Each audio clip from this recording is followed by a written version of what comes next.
so fetch. Hey y'all, welcome back to the channel. If you are new here, my name is Kaiya, and today we are finally going to be listening to Meshuggah, but not just one song, girl. I am full album deep diving into their album ObZen, which I think is how you pronounce it. So this is the first time I've ever listened to Meshuggah. This won a poll a little while back. Yes, I am going to be bringing back the polls. Okay, I'm just getting caught up, girl. All right, we got one more band after this, okay? And then we'll be caught up. So, Meshuggah, ObZen, full album deep dive. That's where we're at. So if you haven't subscribed to the channel already, please feel free to do so. I post weekly videos documenting my metal journey as a brand new metalhead. I also have a Discord, the Mosh Pit. You can join. There's an invite link in the description down below, as well as my P.O. box if you want to feel inclined to send something to be featured in my monthly metal unboxing videos. This is the first time I'm hearing Gent, so let's go ahead and get started with their first song, Combustion.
So far, okay, first impressions. I don't know. First impressions, I like it so far. It's all right. It's a good opening track. That's what I know so far. Is so they just like a nice long instrumental part to get you into the vibe of the album. So this is what I do know about this record is that it's got Bleed on it, which is like their most popular single. So is that why I picked this record? Maybe, but also, start with their hits, So really solid instrumental opener so far.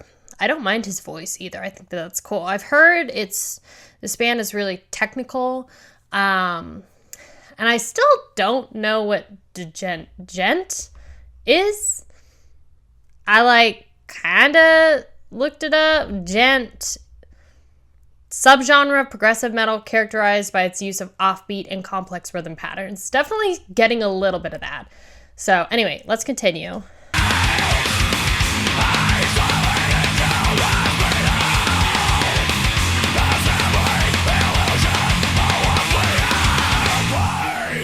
Ew.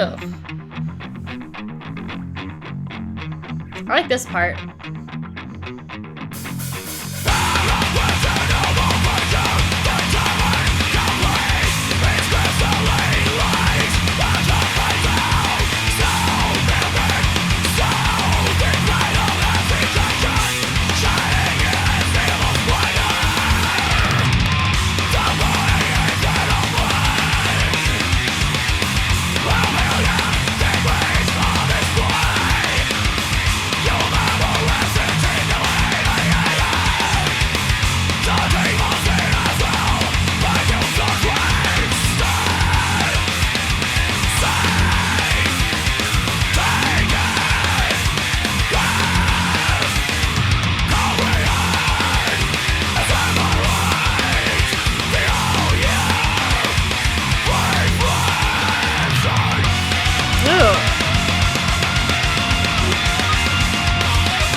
like this section.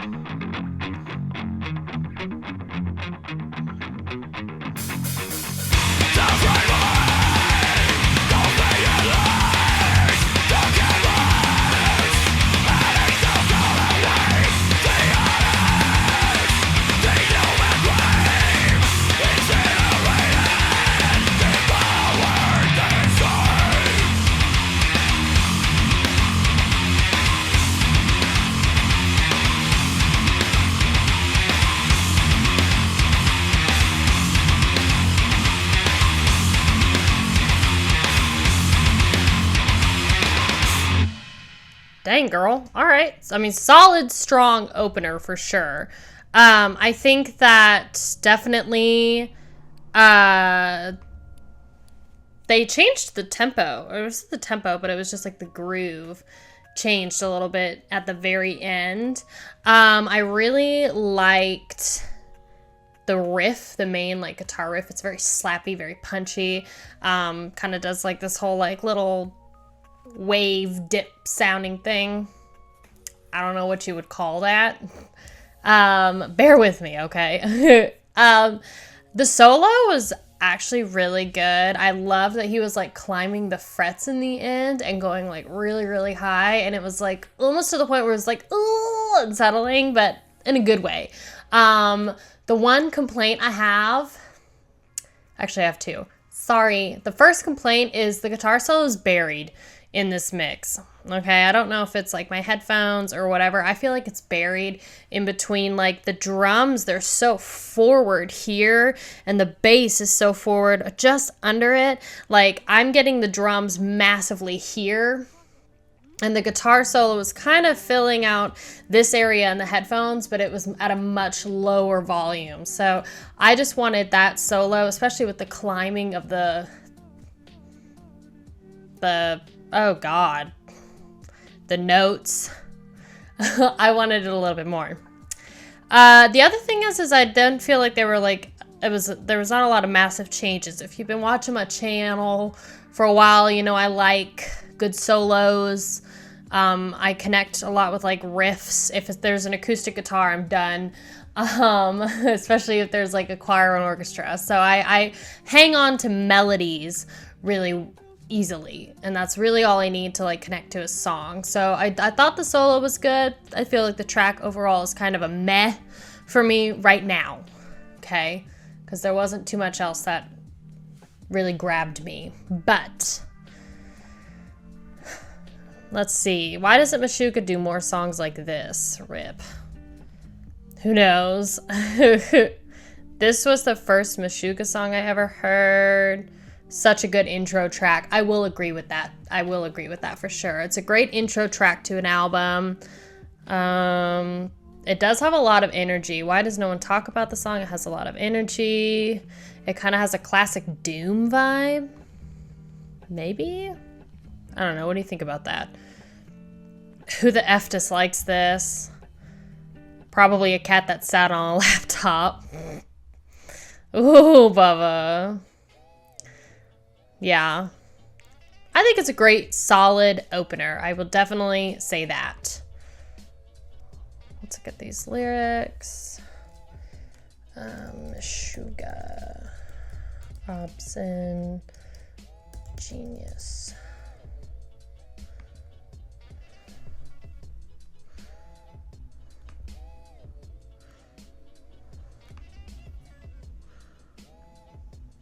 Well, that's the whole album cover, huh?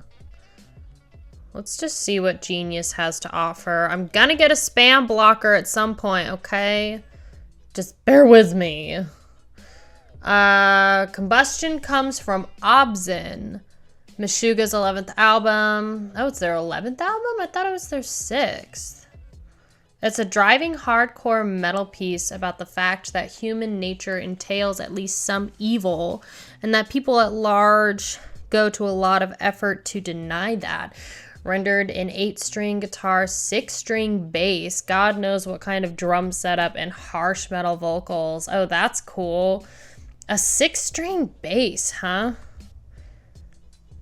All right. Nuclear blast.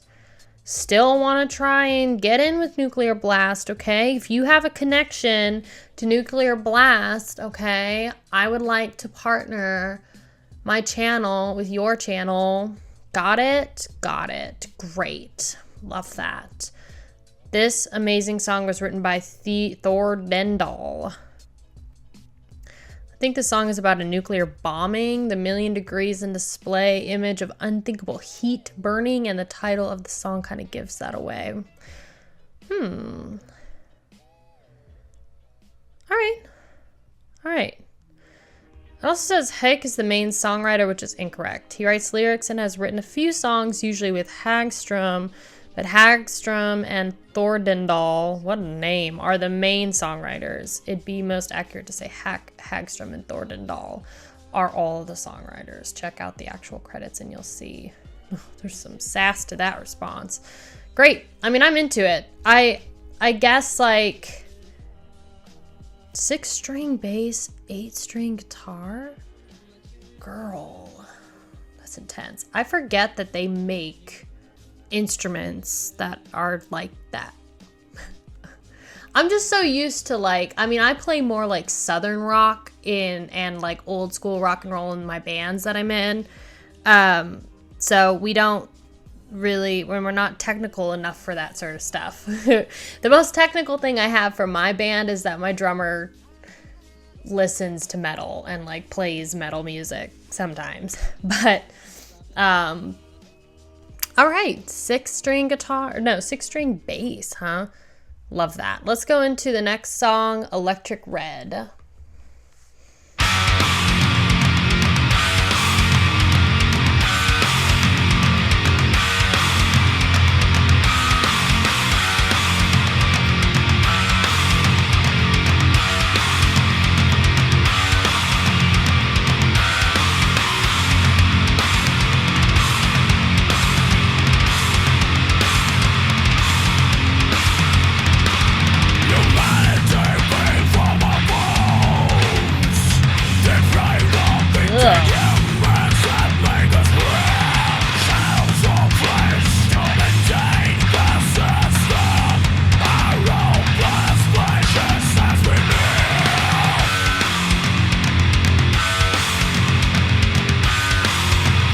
This reminding me of?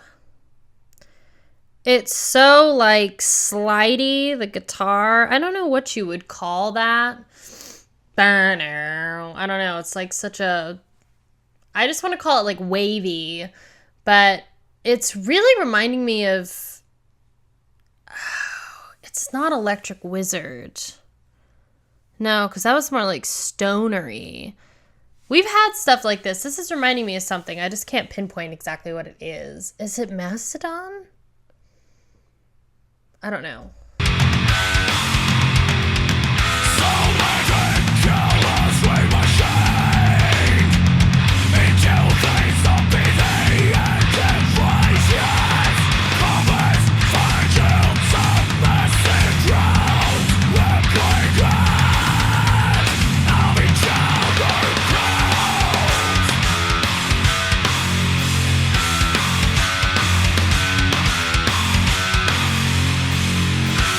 What is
like this section, like as the first time I hear this beat with this like guitar riff, I'm like, what the heck is going on? Because it's like I'm starting to get the gent aspect of it.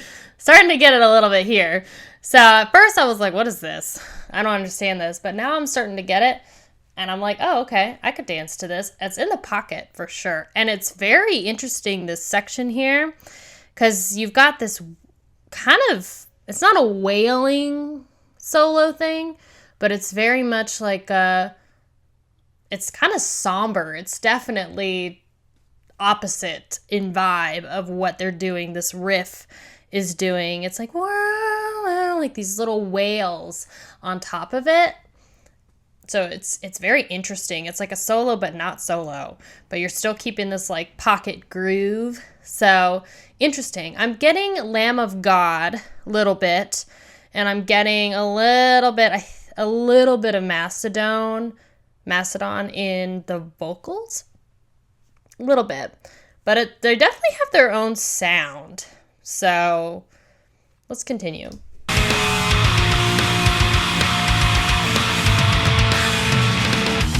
Ooh.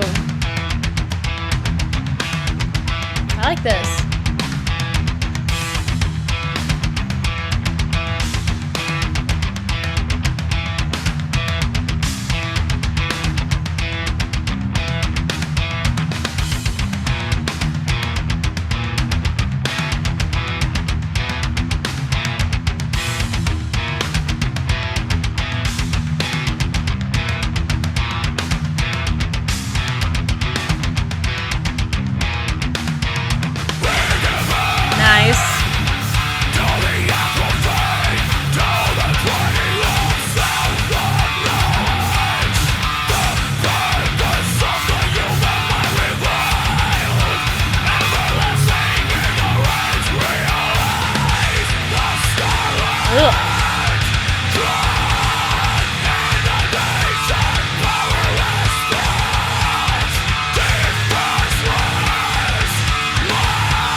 So this section's a little bit different than the section before when they brought it back down, because before it was like a very somber melodic section riff over the main riff, and now this is almost like a key.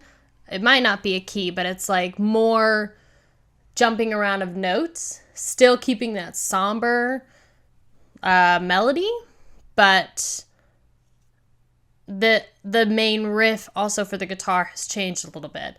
So both sections have changed, but they're keeping the same vibe as they still bring it down. Also, I noticed that in the chorus, I'm guessing right before this section, they held out on bringing the main riff. So they did like 2 measures of just like vocals and drums, and then probably bass was in there, and then they brought in the main riff for like the last 2. So it really punches you in the face before they bring it back down into this new section. So they're definitely layering a lot of things in this song, which I'm really liking. I like that they're keeping this like riff just in the pocket, but they're changing little things. They're adding little things to make it just a little different.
actually slow fading this one, huh?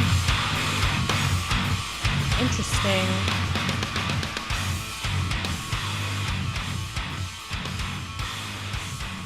Wonder why they went with the slow fade.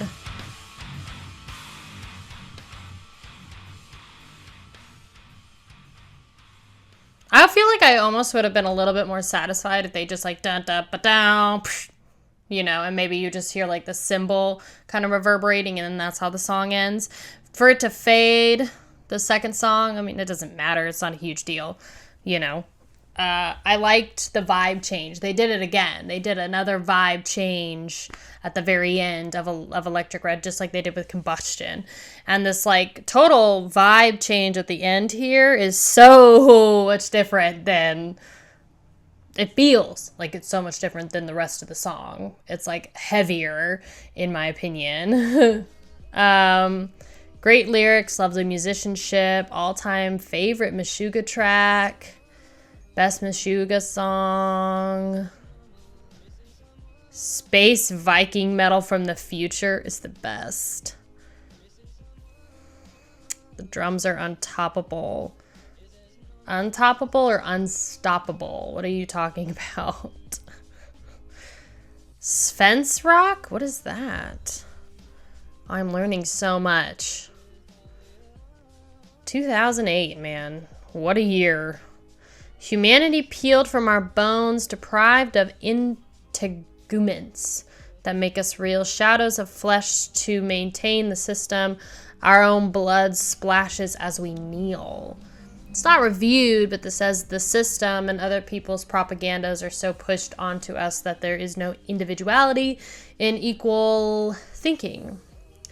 Later in the song, he says, dormant accumulations of flesh, which I interpret as no one standing up to break the norm. No one disobeys the system in our world, for our life is the system. All right. So meticulously machined into these obedient devices, puppets, fine-tuned, submissive drones, replicas of each other, clones. Ooh, I like that. No notes on this one. Oh, there are notes. It's just hidden by ads, of course. Like, refresh the dang page. Hold on. Here we go. Nope, just kidding. There are no notes. Love that. Great. Great, great, great. Meshuggah, Frederick Thordenal, lead guitarist and vocalist for the Swedish extreme metal band Meshuggah. Okay. Okay. Thomas Hake, drummer and songwriter. So you have the drummer, guitarist, and backing vocals. Dick Lovren, just bass player from 2004. Jens Kidman, I'm assuming, is main vocals. Okay, so then they have a rhythm guitarist too. So they have lead guitarist, rhythm guitar, bass, drums, lead singer. Nice. And then I'm assuming drummer just does main songwriter. Drummer, huh?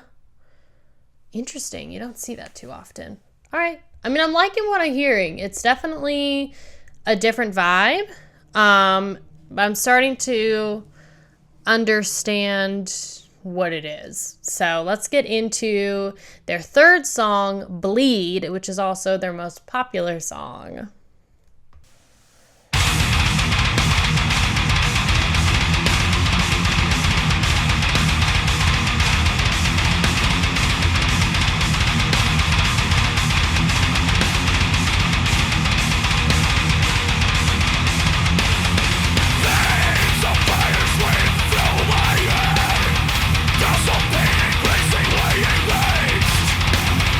Sensory, race and thirst.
happening?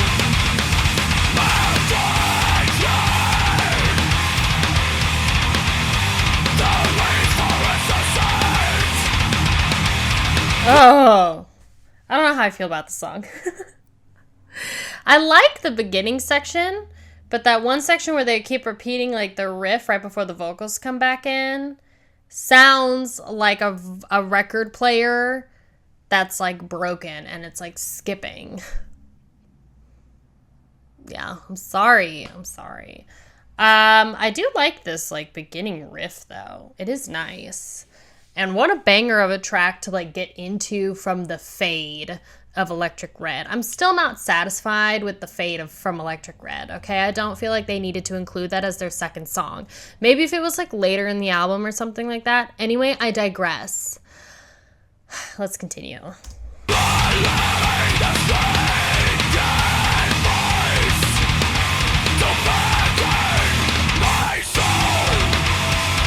Ugh.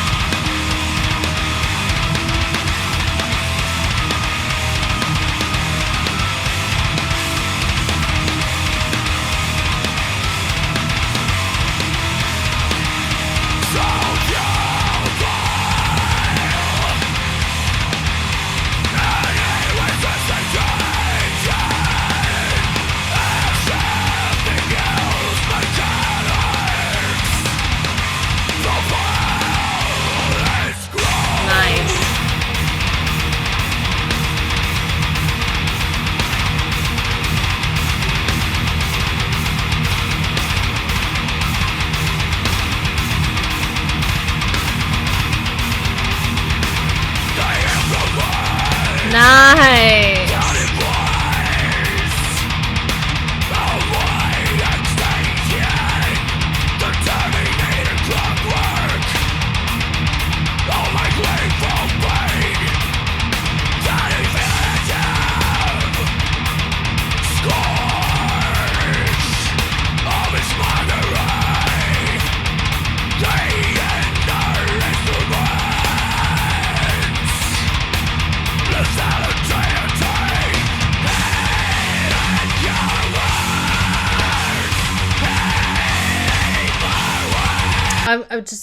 I'm sorry. I loved that section just before this. Oh, that's in the pocket, girl. That just sold this song for me. I'm so simple when it comes to stuff like that. You give me like a groove pocket like they just gave you.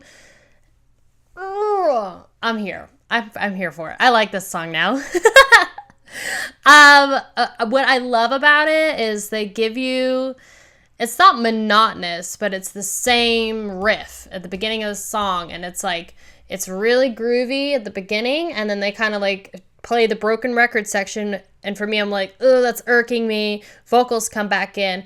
Then they pull everything back before they slap you in the face with this groove section. Oh, and they give it to you. It's in the pocket. And then they bring in the cymbal. And it's just like, girl, I could snap to this. That's great songwriting. It's a great way to like build up the song and make those pockets really hit, you know? I really like it. So I'm sure they're gonna like bring it back after this section, but yeah, that little groove just totally sold the song for me.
Interesting.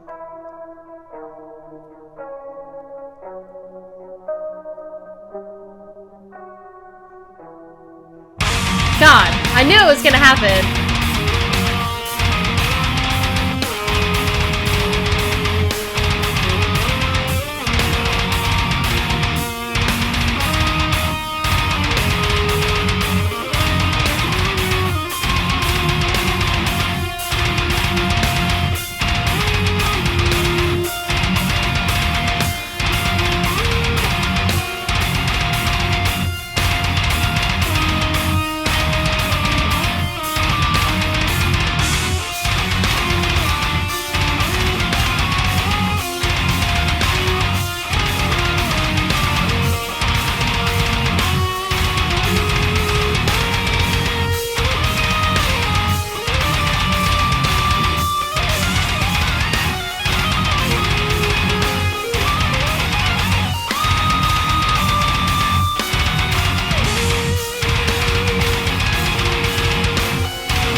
Ugh. Nice.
God, goodness gracious. See, that's how I wanted Electric Red to end.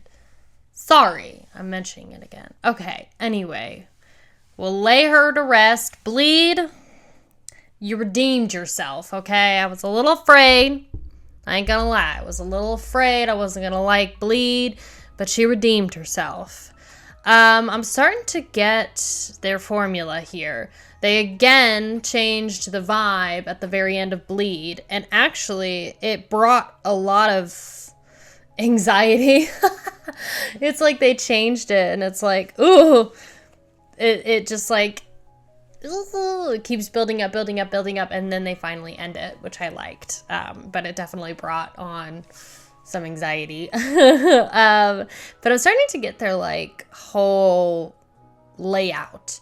So they did the same thing in Bleed as they did in Electric Red, which is they had two sections where they had the same, like the basic riff with some sort of melody over it, and then they have the same riff changed a little with a little bit different of a melody over that. And then for Bleed, they had a third section that had the same riff, chuggy riff, with a nice guitar solo over it, and then they change the vibe of the song at the very end. So that's kind of the layout that's been going on for these last like couple songs. Not a bad thing, just an observation. Again, what I noticed with this was that those melodic parts and the solos are just not as high as I would want them in the mix. It's just a personal preference thing, especially the melodic section. I feel like the solo that they had in this third, I guess, instrumental part for Bleed was mixed higher, was higher in the mix this time than Electric Red or Combustion. I think it was either one of those. It might have been Combustion. So just an observation. With it being a single I'm assuming this was like their first single or something like that for this record. It's very possible they recorded this first, you know, and did it maybe at like a different studio or something like that. They recorded this first and then it was out for a while as they were finishing the rest of the record. So that's why it could be different in volume and production as well. Because those things do happen sometimes. The drummer has 8 legs and the guitarist is not human. Bloody magnificent. Yeah, whatever the guitarist was doing was insane. Because it sounded like you could hear like every single string in whatever like chuggy, strummy thing that he was doing. You could literally hear like every single string he was playing. It was very satisfying. Yeah, the bassist is really good too. I don't think it's physically possible to move a thick B string at that speed and rhythm. I'm just gonna have to see them live to really understand what's going on here, because just from hearing it, I'm not getting all of the like physical technicality of it as I probably would if I was watching them perform. Definitely I can hear certain things. Playing this song once on the local bar's jukebox made 2 people fight for almost no reason. Standard tuning sounds like a ukulele after this. Oh, lordy. It's an E flat. You can tune your guitar in E flat and play this. Well, most of it is. The lower notes in the verse are a bit lower. My nose actually started bleeding in the middle of this. Oh my gosh. Oh my goodness. This person said this is terrifying on mushrooms. Yeah, bro. I don't know if I could handle that on mushrooms. I've never taken psychedelics. What about you? I mean, I've done like weed before. Done weed. I can't do it anymore though because I'm taking care of her. I'm taking care of the voice, you know? We're recording an album this year, yo. Gotta watch the voice. The initial title for this track stood as Aneurysm. Oh. And as follows, the lyrics describe Thomas Hake's conception of transfiguration from life to death via hemorrhaged vessel within the skull. Jeez. According to Hake, it took months to learn how to play bleed, and he had to change his way of drumming. It took as long to learn bleed as the entire rest of ObZen. Jeez. This is going to sound awful, but it honestly doesn't. First impressions, it doesn't sound as complicated first listen as they're making it out to be, which is just more of a reason why I need to like watch them perform and like listen to this more, because it's like I can get little aspects, but it's definitely one of those things where like once you like watch a performer and really see what's going on, or you look at the like music and stuff like that, that's where you can really tell. Geez, it took you months to learn that? Imagine if he was like a singer also, if he like sang. Please tell me if he sings, writes the music, and plays drums like this, he's not human. There's no way. There's no way. Oh my goodness. It took you almost the entire time. Goodness. Okay, great. I mean, I'm here for it. I'm definitely here for it. It's taking me on a journey. So the 4th song is called Lethargica.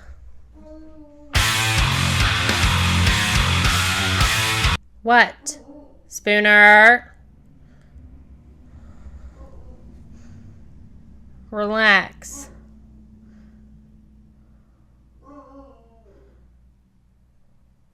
Spooner. Spooner.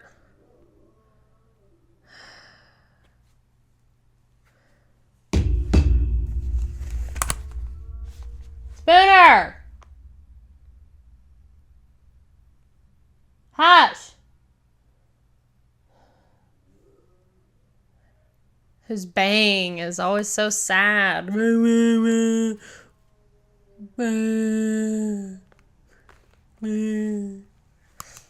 Sorry. Spooner! Stop it! Life of the Bloodhound. All right. Lethargica. Let's go.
Ooh.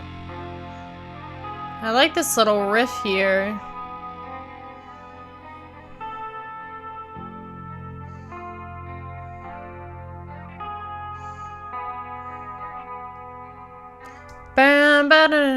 I like that. I like that. I like that in this section. I'm gonna be honest and say it sounds like every other song that's on the record so far. I ain't gonna lie. Okay, it's not a bad thing if they just have a very specific sound. They're not really breaking out of the box of that sound, which is fine.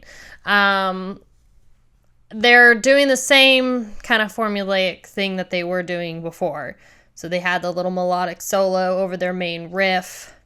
Wish it was louder, just a preference. But I like this section. And I like this little thing. It's really pretty. They're really good about like bringing down their songs and having these little pockets of deliciousness. Bleed's groove was really good. So I'm hoping that we get some groove, some good grooves like we did in that song in here. But it's starting to all kind of sound the same. A little bit. But I like this section.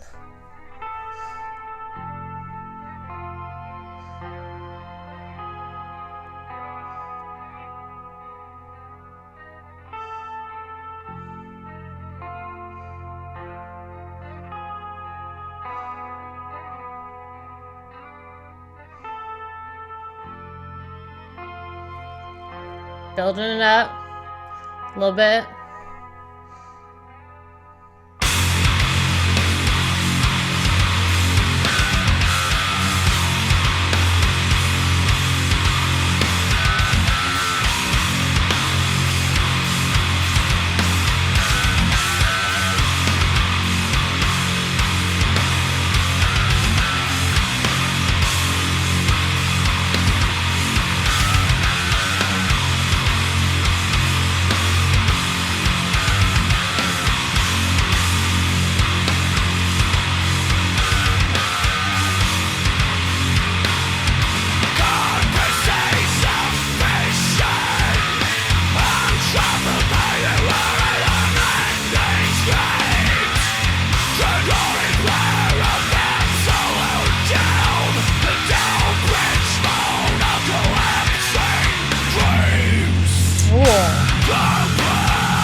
Vibe change.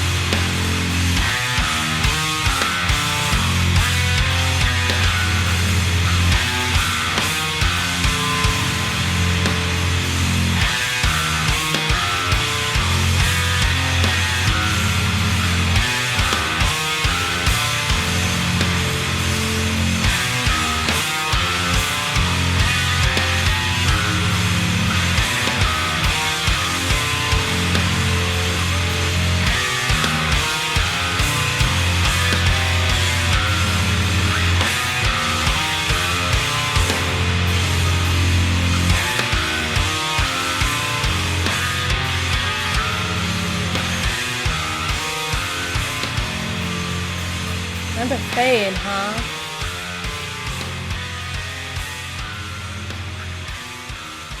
So this one was a little bit of a different vibe.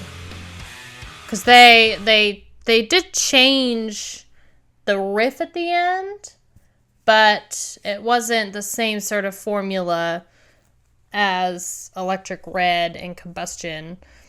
They had the change, but I really liked that they held it out. And then they kind of completed the second go around. But then they had like this little like complimentary riff. It was kind of a harmony to it, but it was just like a little extra thing layered super softly underneath that final riff. That I really liked. Wish it was a little higher. There's certain things that I feel like I want a little higher in the mix, but this actually was a pleasant song. I really liked bringing the section where they brought it down and they had little like little frills with the guitar. That was really nice. Overall, I feel like I started noticing some things with the bass where I was like, oh, that seems a little more technical in the term of like this person's playing like a 6-string bass or something like that, if that makes sense. Really interesting. Their music, definitely the songs on this record sound the same. I'm just gonna, in my opinion, there's little things that they're doing, but overall it's kind of the same vibe, which is what I got with like Mastodon and Pantera. Don't even get me started on them. I'm sorry. Just my opinion, girl. Okay. I'm definitely more of like a death metal queen, and I do like thrash, but death metal seems to be like the thing that I gravitate more towards in this metal journey. But I will say, I just need to see what these boys look like live, which is why I'm thinking this wasn't a part of the original plan, but I'm going to see if I can find something live of them playing the next song, which is ObZen. It's their title track. Man, there's nothing, huh? You really have nothing. Oh, they played at the Grammys in 2022? Damn. Meshuggah's Oscar performance, unreleased footage. Oh my.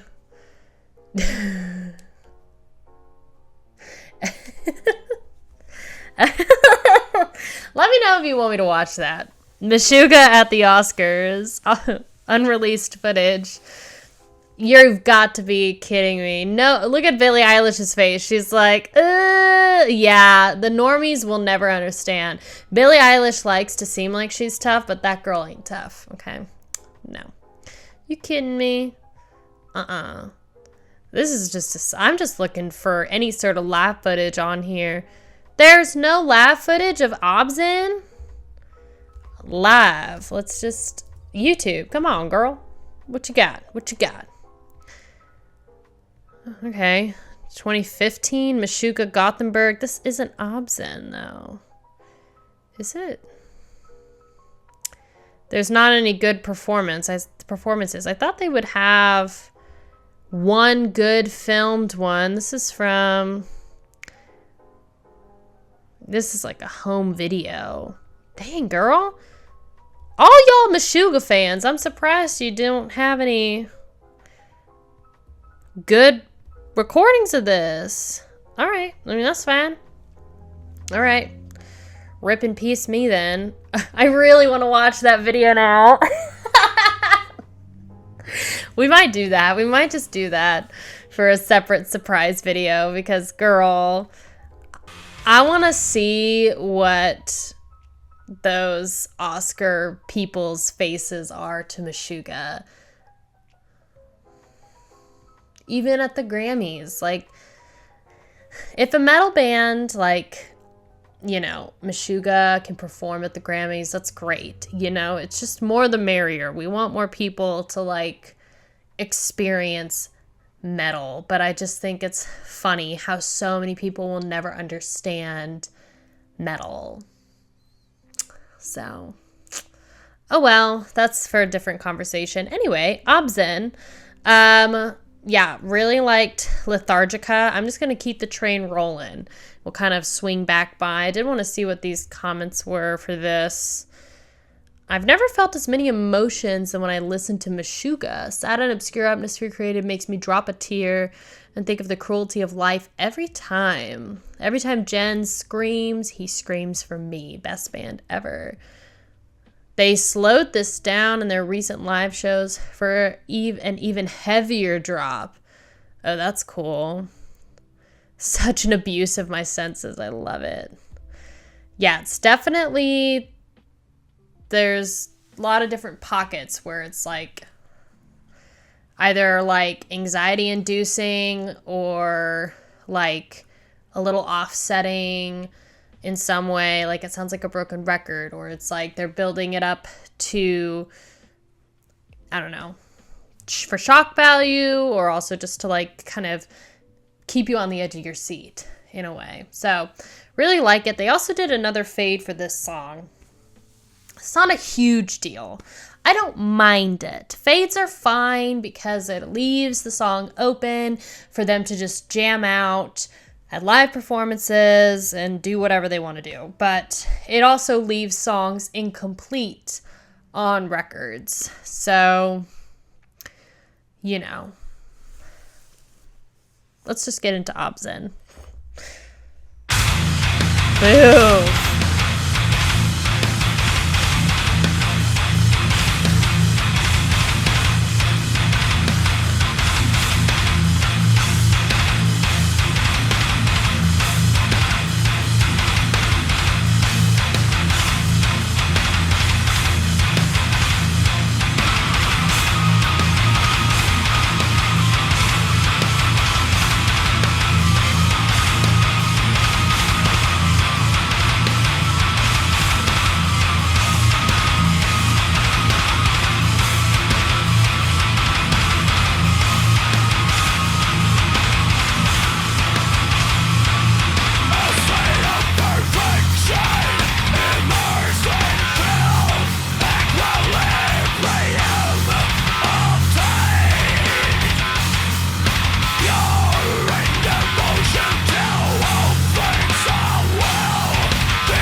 This song is relentless. This song is a pit opener for sure.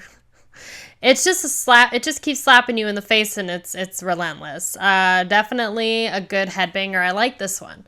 I like this one because they're just keeping they're keeping the momentum. They're not breaking it down. They're not bringing really much melodic stuff into it yet. They're just keeping all these like chuggy riff breakdowns, like in the pocket. I like this. I like this a lot.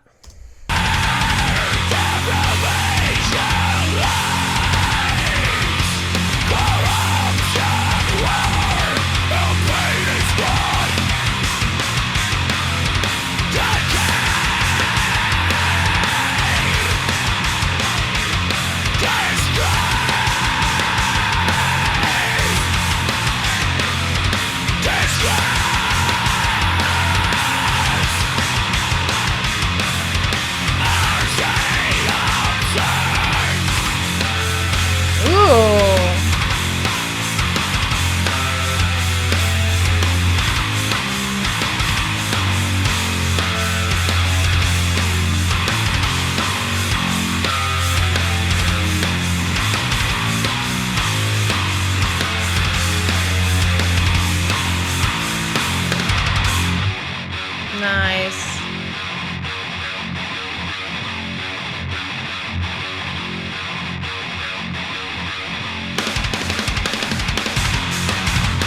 Ooh.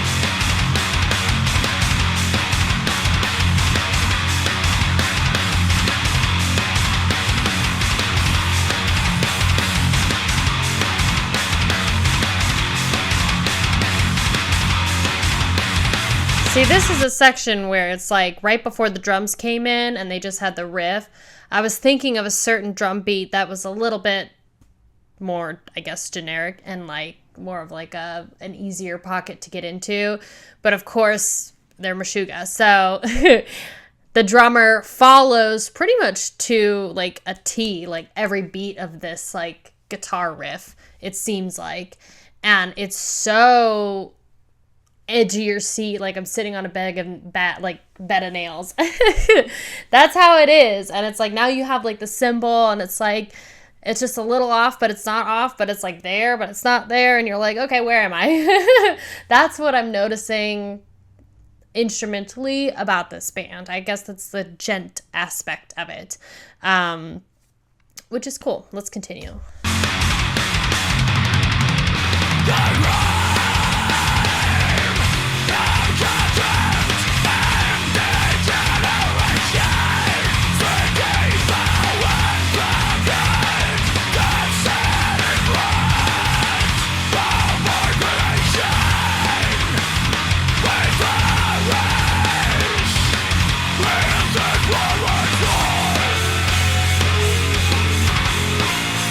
Whoa.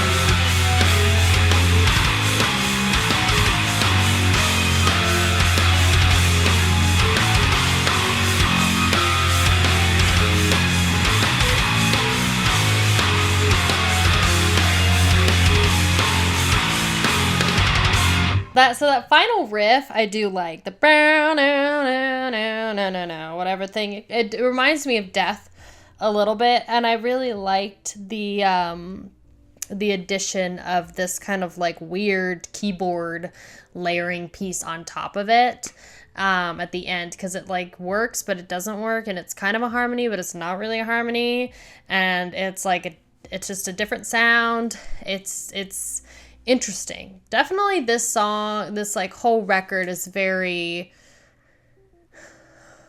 edge of your seat, unsettling. It brings out a lot of emotions. For some people, it's probably different. For me, I've mentioned it already, but it's like edge of your seat, anxiety inducing, not in a bad way either. It's just like keeping you on the edge of your seat, you know?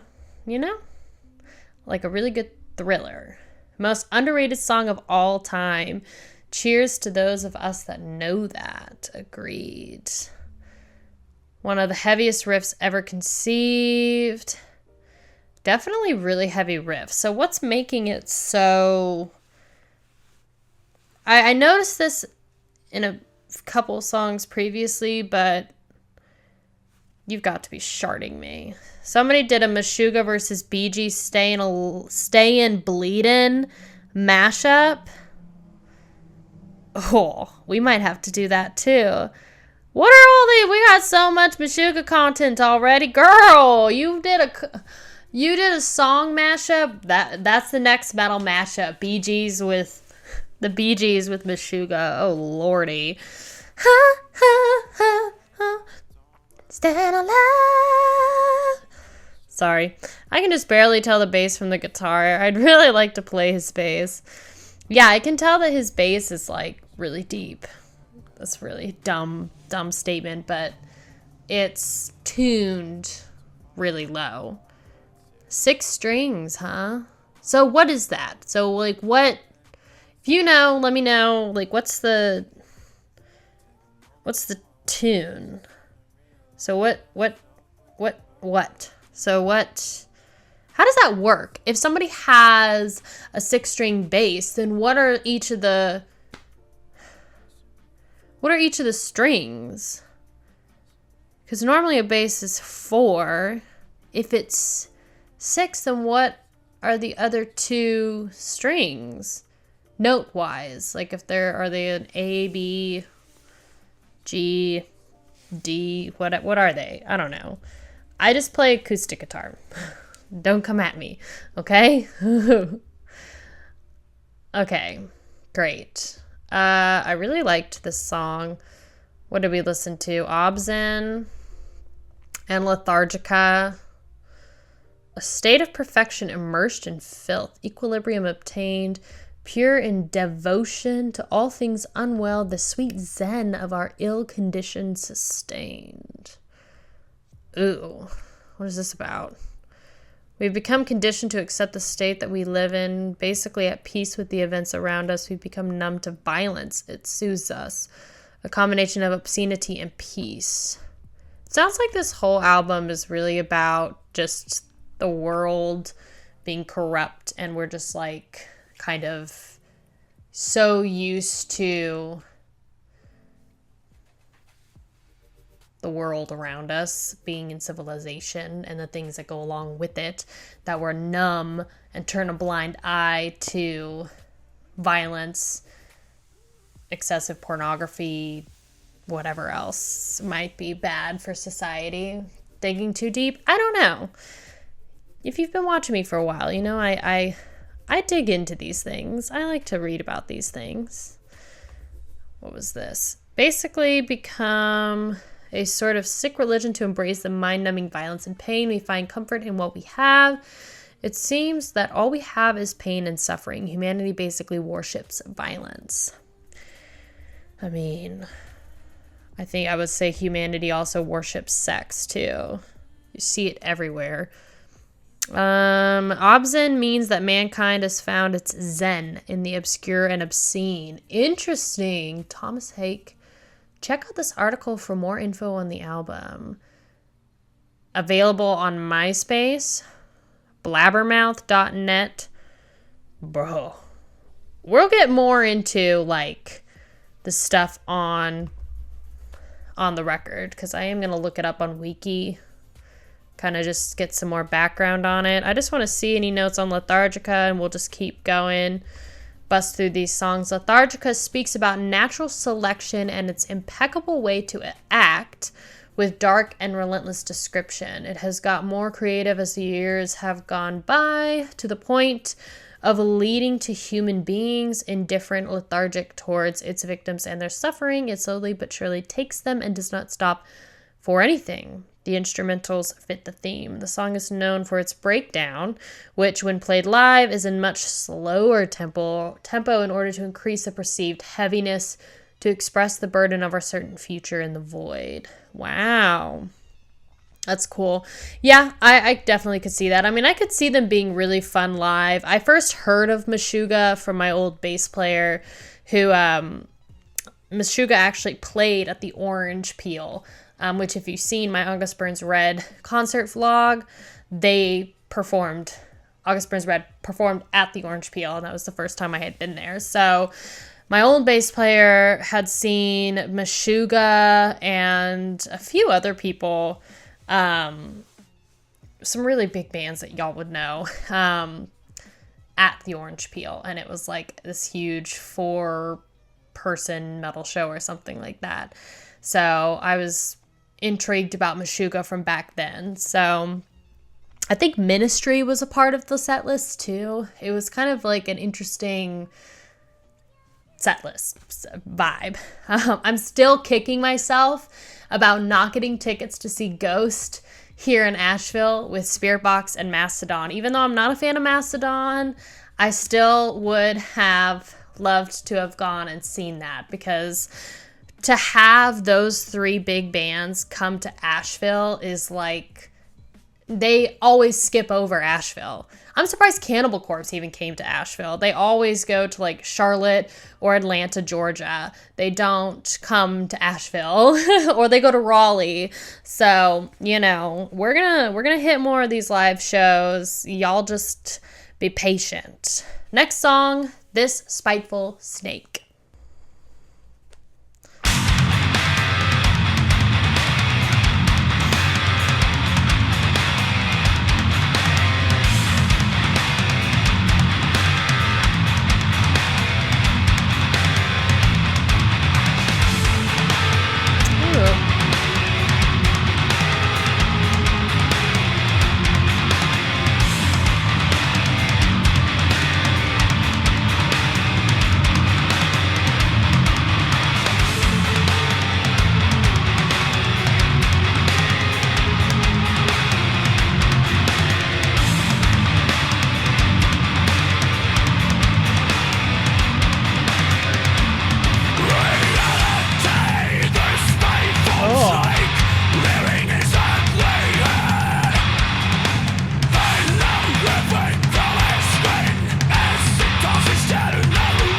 Is that the bass that's making that sound?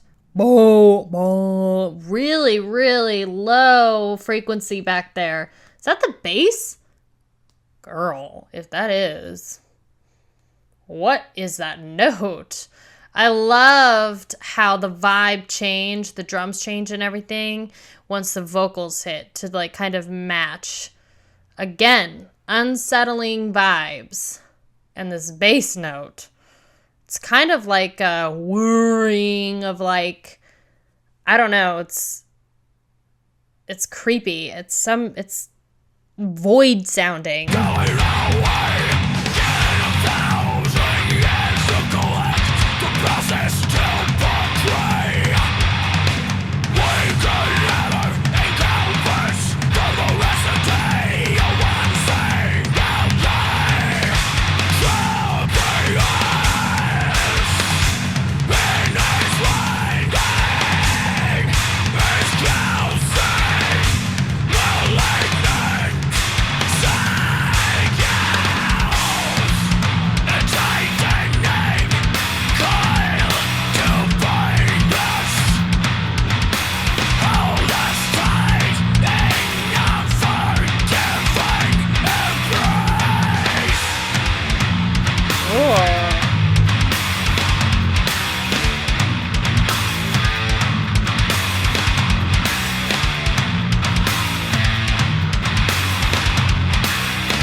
This song, I don't understand. I do understand, but I don't understand.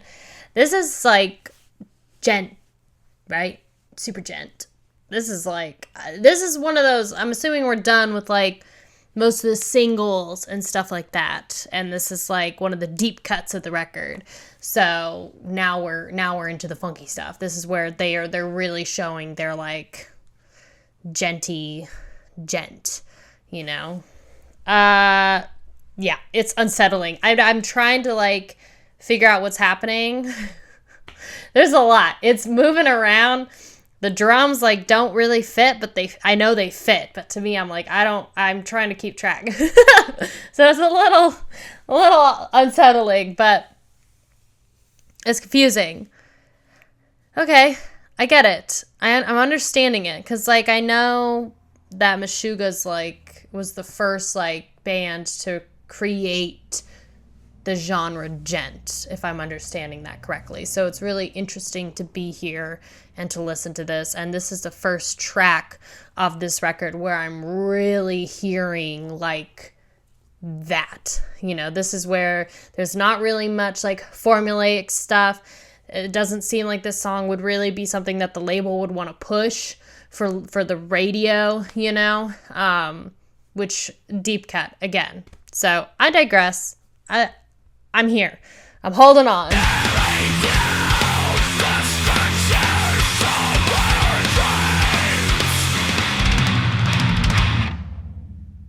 Whoa.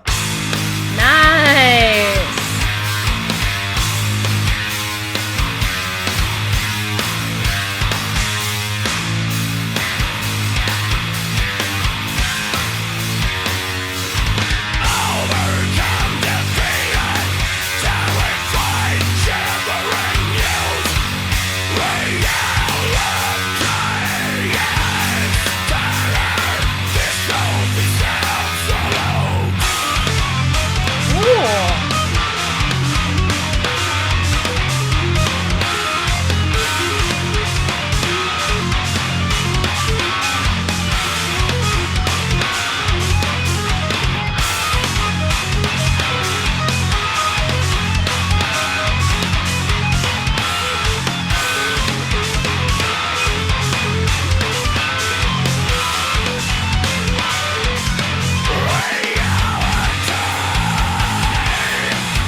Wow. And you just end it on this like deep note. I really liked the melodic sound above it too. It almost sounded like a mandolin, but like very spacey, and obviously it's not, but that's kind of what it sounded like ish. Very interesting song. Definitely a different vibe than I have a hair on my nose. Get off of me. Definitely a different vibe than the rest of the album. But I really liked it. I feel unsure of myself. The song made me feel things. But I liked it. And I noticed that the solo was nice too, and it was placed differently. This was definitely a different layout of the song-ish. I liked that the solo was mixed really well. It kind of had the same sort of vibe as the first one that was in, what was it, Electric Red or Combustion, that had the solo that was kind of climbing up the frets. This solo for the Spiteful Snake also was kind of climbing up the frets. So they're not doing... So far, I'm not really hearing anything in the solos that are, like, mind-blowing. I think that Meshuggah's maybe not really known, and correct me if I'm wrong, at least for this record, they're not really making, like, putting all their efforts into, like, the solos, the guitar solos, for being, like, the main attraction for the songs, because it's gent. So it's, like, the whole point of their music is to be technically complicated, you know, and a little offsetting, and to give you these big riffs, and, you know, we play technical progressive metal. So that's not really their like selling point. So it's kind of everything else together. At least that's how I'm kind of seeing it with this record. Not a bad thing either. So it was a good solo in Spiteful Snake, kind of climbing up the frets, like I said. Not super groundbreaking, but I liked the tone of it. And I thought the level of it in the mix was really good, which is nice. So what do people have to say? Amazing song for anyone to enjoy.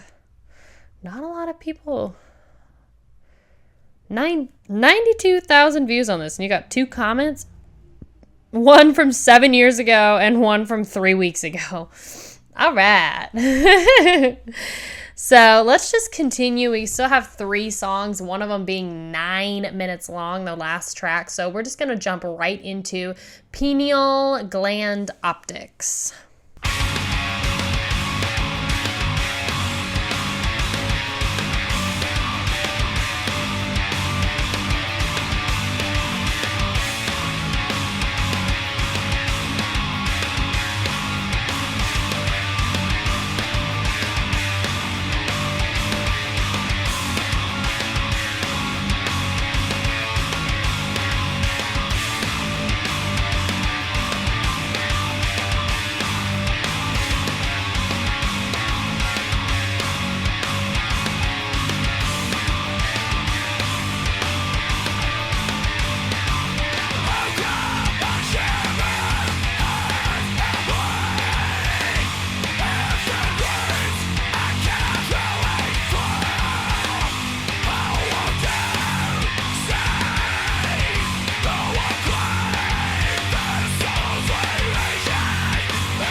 If they could put anxiety for like a song, it would be this. This just, it sounds like a song that would be the soundtrack for like a really chaotic, drug-induced scene or something from like Breaking Bad or something like that. I don't know. Super chuggy, and I feel like he's almost holding it out a little longer than most of like the chuggy riffs that have been throughout this album. It's interesting. I kind of like the ship whale harmonic sound too. Again, I wish it was just a little higher in the mix, girl.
vibe change.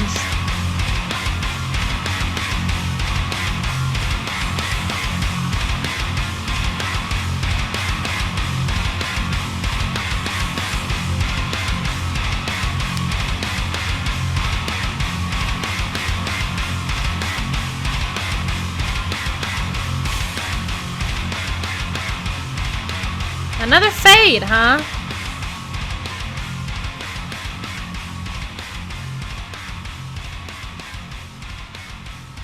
All right, girl. This song is in the pocket, but like there's a nice chuggy section here towards the middle of the song that was like really good and felt just really in the pocket.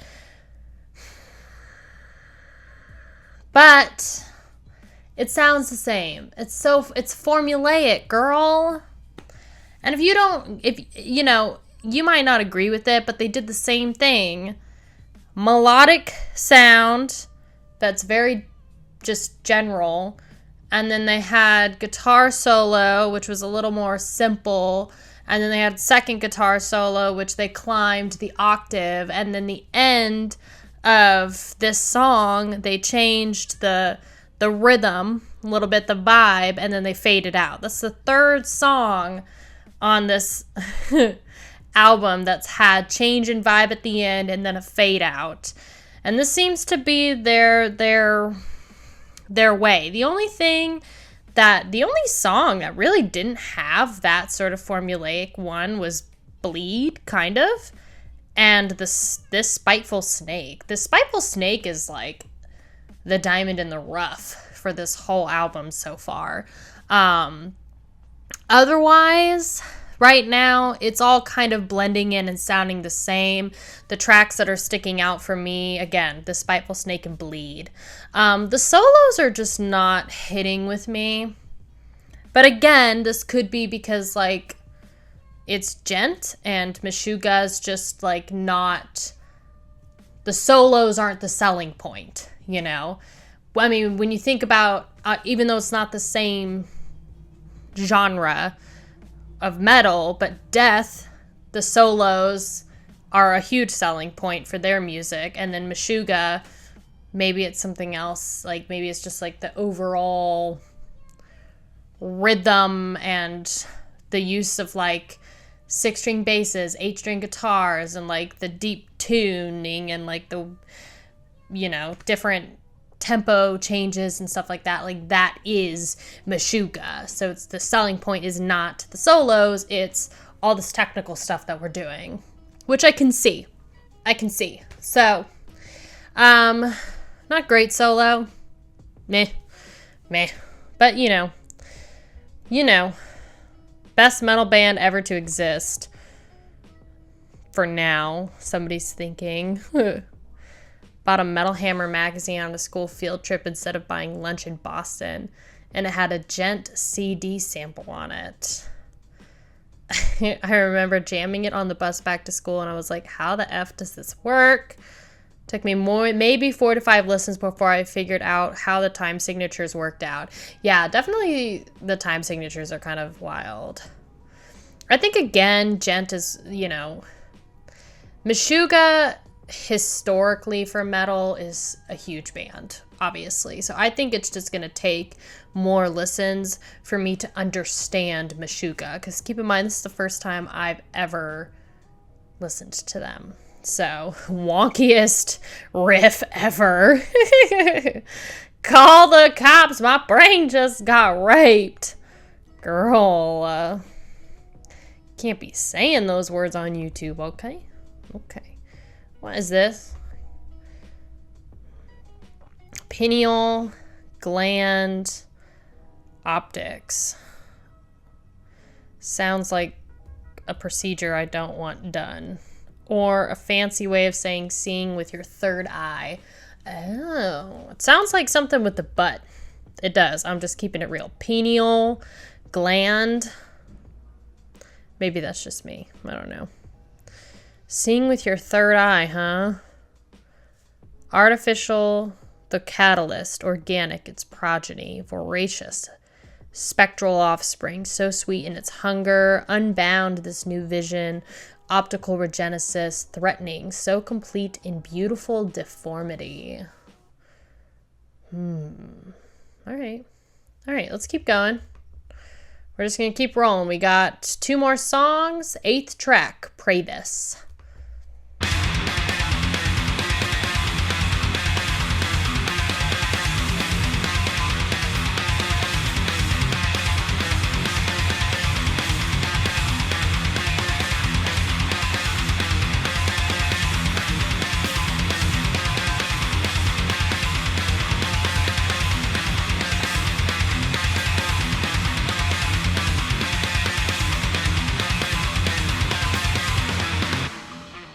Ooh.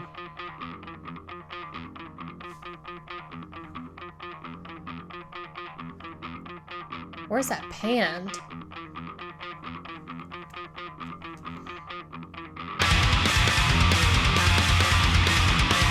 Nice.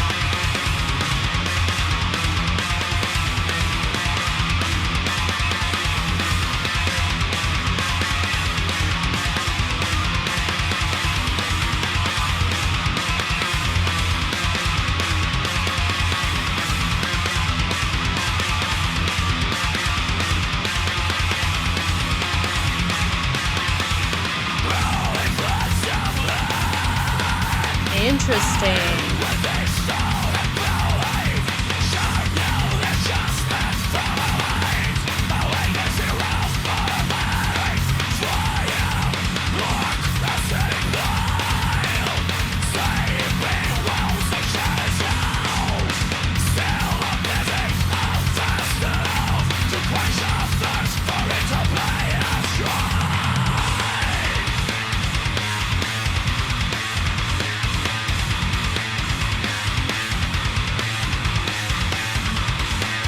This section.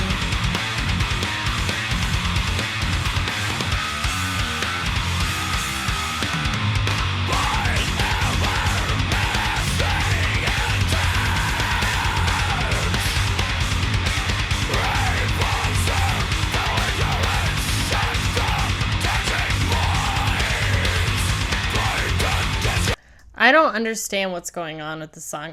They're so overwhelmed by like all of the things that are happening between like the time signatures, the beat changes, the like the riffs, I don't know. I'm understanding what people mean by their brain is just turning to mush as they listen to this, because there's a lot of things that they're doing.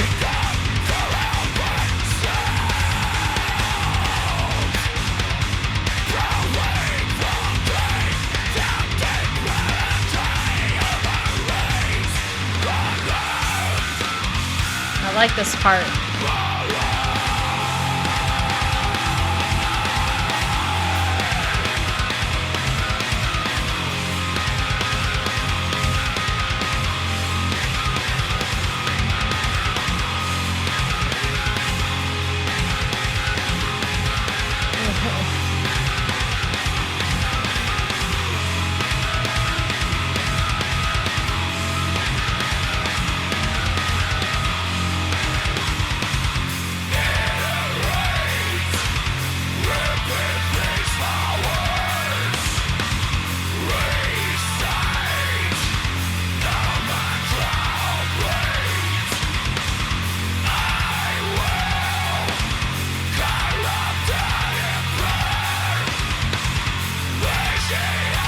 God.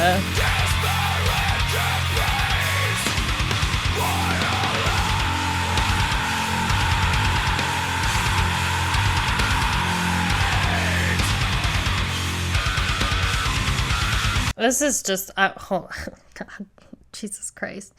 This song is relentless. This one is also like the Spiteful Snake. It's the gem of this record. It doesn't sound like any of the other ones. It's not matching that formulaic sound, which I really like.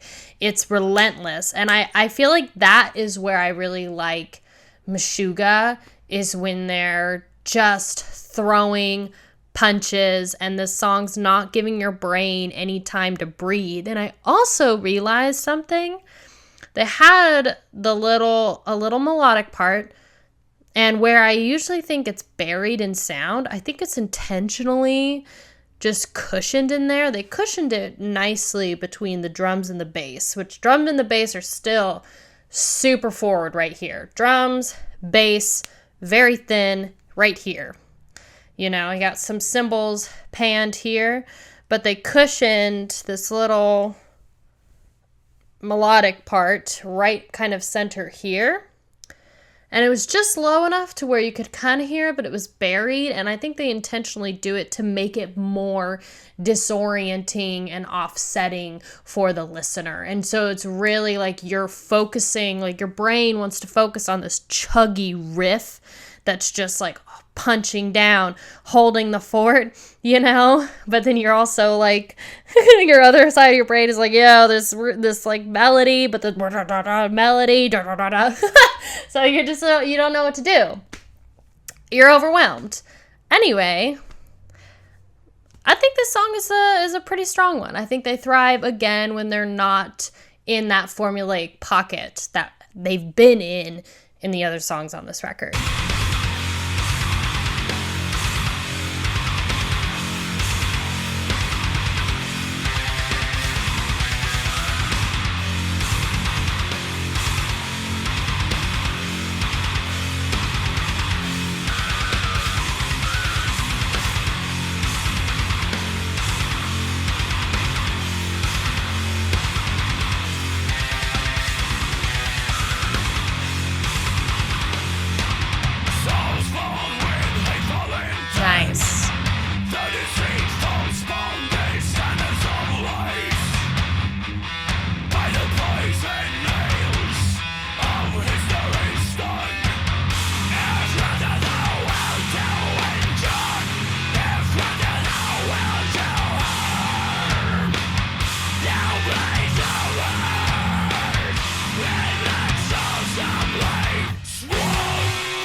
Nice.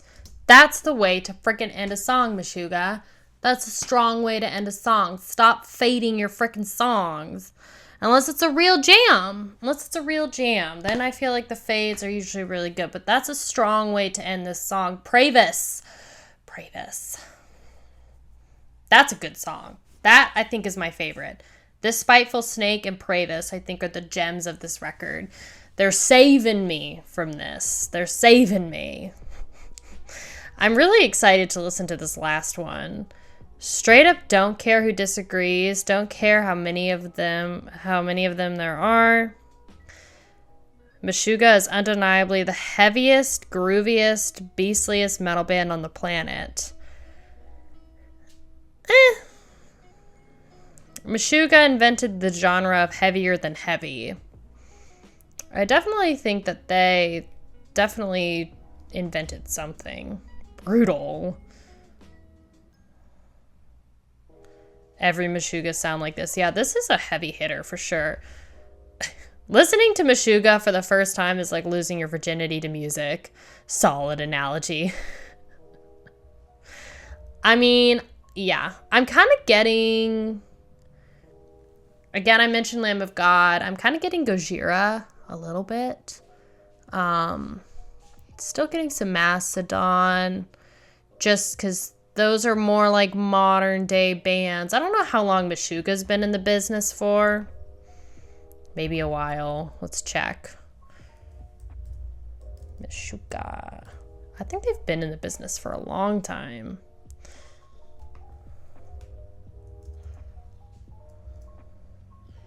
Yeah, they've been in the business since 85, so yeah, they're not even in the same Interesting. But this record is from 2008, which kind of makes sense because Mastodon was definitely making records and making moves in the industry during this time. And I believe Gojira as well, because Gojira isn't like super new to the scene either. So it makes sense for the time period of this record.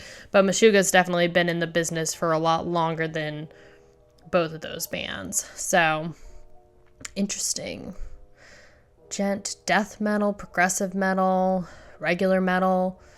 I think I'm definitely going to react to that freaking 2022 Grammys thing. That just seems really cool and funny. I want to see some rich normies just feel uncomfortable with Meshuggah. You know? Drooling floods of lead. Armed with distorted belief. Not even reviewed.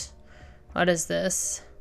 From the Latin Pravus, which can be translated as deformed, irregular, evil, corrupted, depraved, or wrong.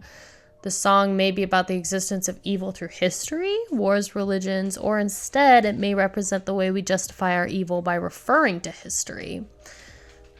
It's an unreviewed one, so we'll take it with a grain of salt. Anyway, the dancers to a discordant system. Let's see how they do this, because this is their longest song on the record. Bleed was pinched fingers. Let's go. The album closer.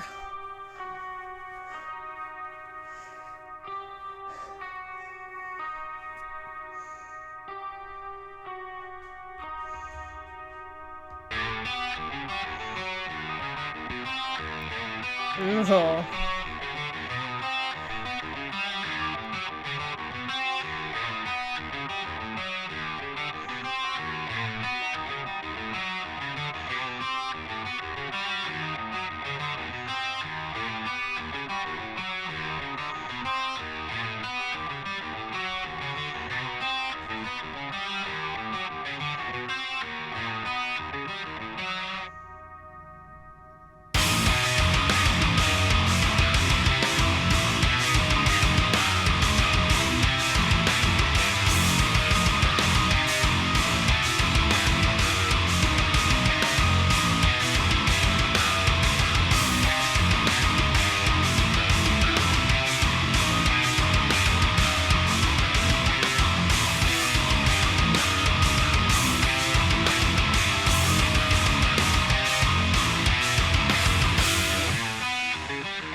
Vocals are different on this. Vocals are different. Sound very death metal-y. Kind of sounds very... I mean, they're lower, obviously, but it's giving me like obituary-esque kind of carcassy vibes in terms of vocals. They're different. He's doing something different here. And again, you got the disorienting melodic guitar riff and then this chuggy riff to like really make you feel on the edge of your seat. I've cracked their code. So I liked the beginning of it too. I liked that it was like, it really set the stage of like, oh God, here we go.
This is different too. This song is different. It's different because it's longer, so they're obviously gonna incorporate more, I would hope, which they are. But it sounds like his vocals are doubled here. There's like a little, it's either doubled or there's like, it's not a harmony, but it sounds like two voices. And that's the one thing that they don't have on this record is any sort of like backing vocals, or he may or may not have doubled some of his screams. If he did, then he's really freaking good at it and can just like bop, do it pretty much exactly how he recorded it the first time. But there's not really any like vocal experimentation in terms of harmonies, backing vocals, callbacks, or anything. So this is kind of the first time I'm really noticing something like this. And it's definitely a different vibe between the sound of his vocals and this like really pulled back section. It's giving me kind of like almost like Storytime, Iron Maiden, King Diamond vibes, if that makes sense at all. It's not the same in sound, but it kind of gives me like they're trying to paint the scene. They're trying to tell a story. He's purposely making his voice sound this way because he's trying to tell a story. I like it. It's different.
Oh.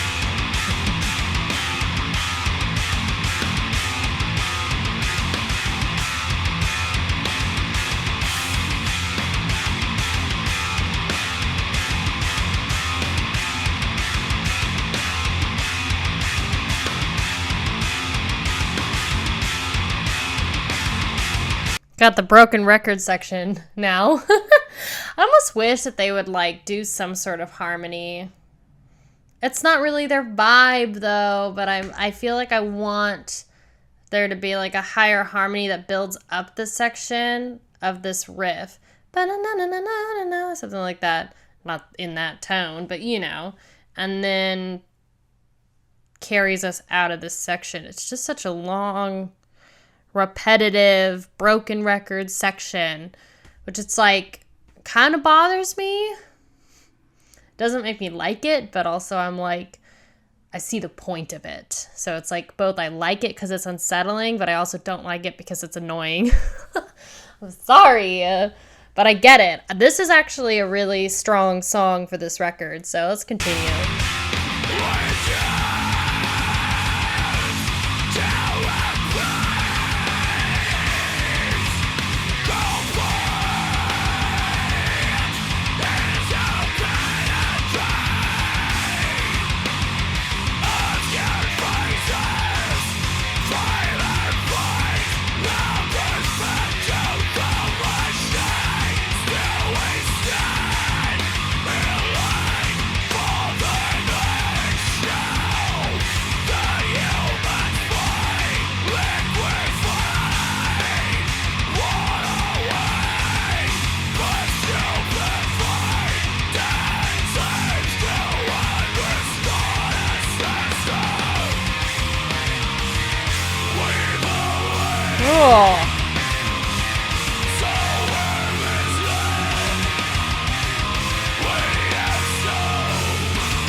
Jesus.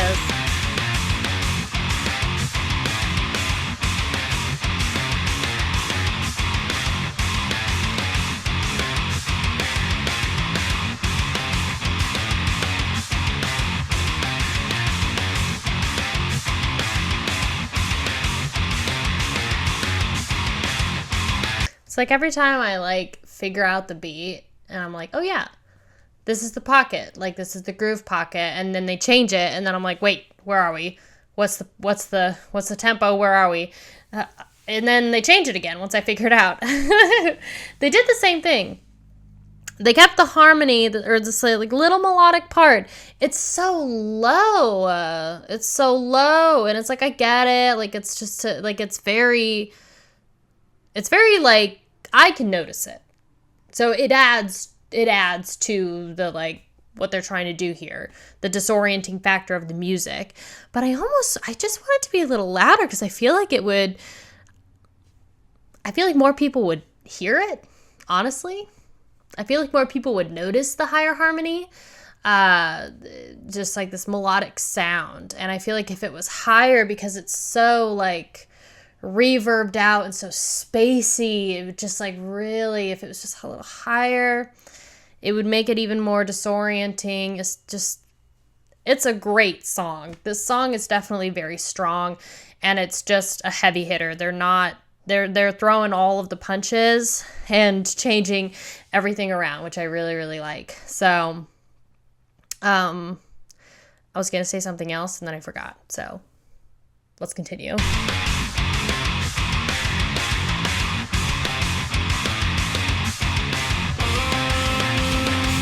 Oh.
Yep, they fade out, don't they?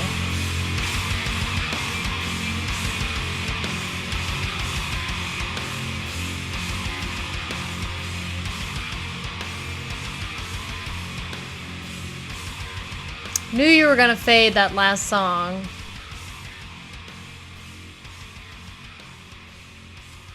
Interesting. Interesting. The solo was actually pretty decent. It felt very like calm and kind of jazzy in comparison to, you know, the swampy riff. That's the like the one thing that every single Meshuggah song had on this album was just these chuggy riffs. Chuggy guitar. Swingy, boom, bang, bang type guitar. And that was like what your brain just held on to the whole time. Is that a bad thing? No, I don't think so. Because that's in a lot of metal. It's just like, that's their like one, God, my hair. That's like their one selling factor. The one thing that they've got in this song. So I did like the solo in this last song. Putting my headphones down. I did like the solo in this last song. It was very jazzy and very calm in comparison to the rest of the song. Definitely a heavy hitter. Lot of like different sections and just like kept the punches rolling. Lots of different tempo changes. Starts really soft, ends with just like this repetitive sort of chuggy guitar and kind of melodic guitar riff section, but then it fades. Kind of interesting. I mean, for the decade, for 2008, it fits the vibe. This is such a 2008 album cover, too. Yeah, I think it fits. It was a great use of, it didn't feel like a 9.5-minute song. That's for sure. So, let's see. ObZen Wiki. I just want to see what some of these notes are. Okay, so it is the 6th album. Why were people saying it was the 11th album? It's the 6th album. A Nuclear Blast. So Thomas Hake returned as the studio drummer for the record after the drum kit from Hell Drum software was used on Catch 33. Oh yeah, I was kind of reading something that they like used electronic drums for Catch 33. Also the first, I'm sorry. It was also the first album on which bassist Dick Lovegren performs despite having been a member of the band since 2004. This is due to the bass being digitally programmed on the previous record. Did they just digitally program all of the like rhythm stuff then for their previous album? Interesting. What do you think about that?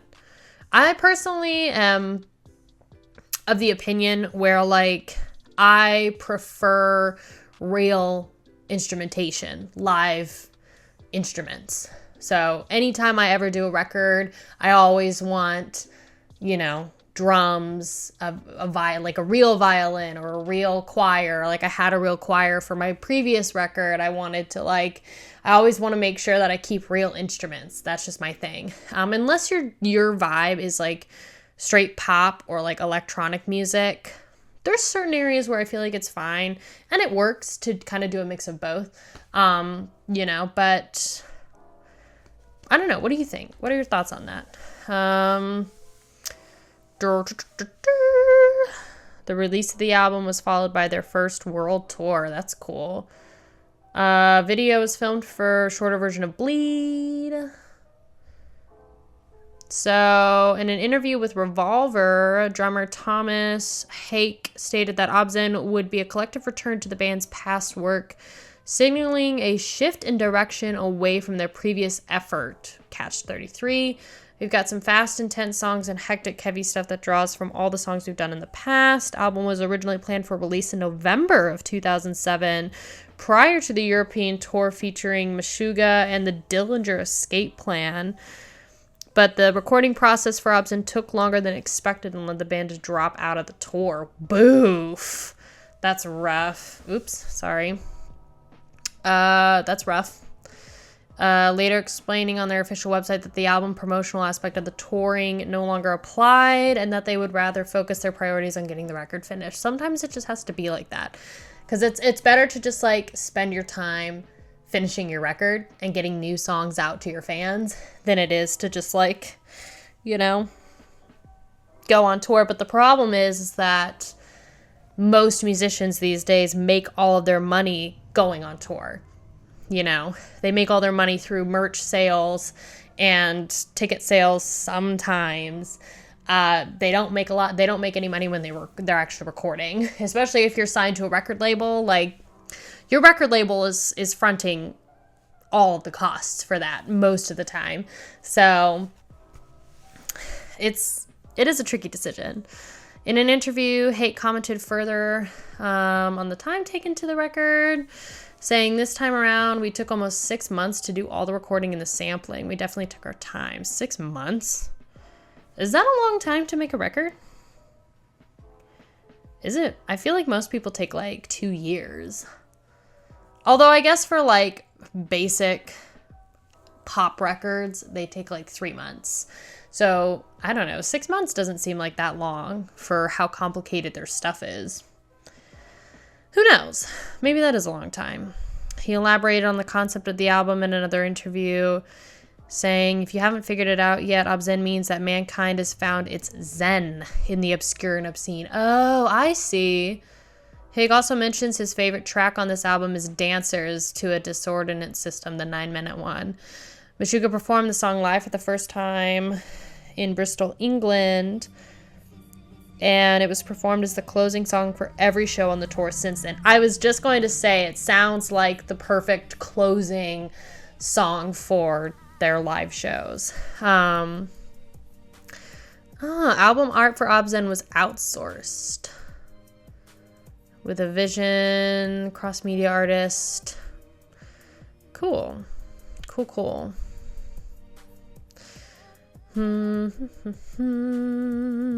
Awesome. Most people really like this album, giving it like usually an 8+ out of 10. So I thought the songs were really good. Let's look at this. So rhythm guitar, lead guitar on Electric Red and Pravus. Okay. I liked the solo on Pravus. Was there a solo on Pravus? I'm confused. No, I don't think there was. I'm losing my mind now. Bjorn Engelman mastering, cover art and photography. Number 59 in the US. Sold 11,000 copies. Wow. Great. So what are your thoughts on ObZen? ObZen by Meshuggah. Do you like them? Do you not like them? What's your thought on this record specifically? Is it their strongest record or is it their weakest record? What do you think? I know in terms of like metal history and specifically gent and progressive metal history, Meshuggah is obviously like patient zero when it comes to that. In a way, they're very polarizing. They're one of the like first bands to do the sound that they're doing. So overall, I think it's overwhelming.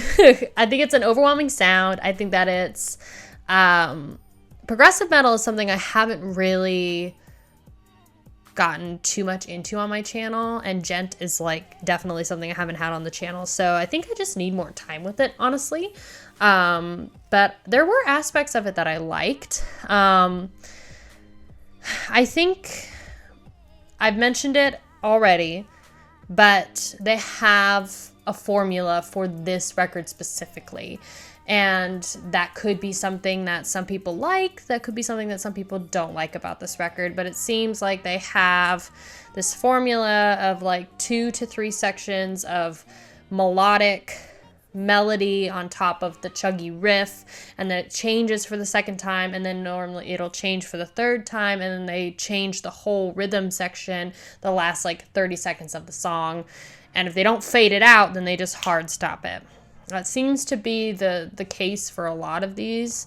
I think that the strongest part of this album is definitely Pravus is a really, really great song, and this Spiteful Snake I think are gems on this record because they don't meet that standard. They don't sound like those things. Neither does Bleed. I think Bleed is a really interesting song. I'm assuming they released that as a single, which would be really cool because it's 7.5 minutes long almost. But it's cool. It's cool that they have Bleed as their most popular song, and I can see why, because it's a really, really great, strong song, and it's just a heavy hitter. I think Spiteful Snake, heavy hitter. Pravus, beautiful track.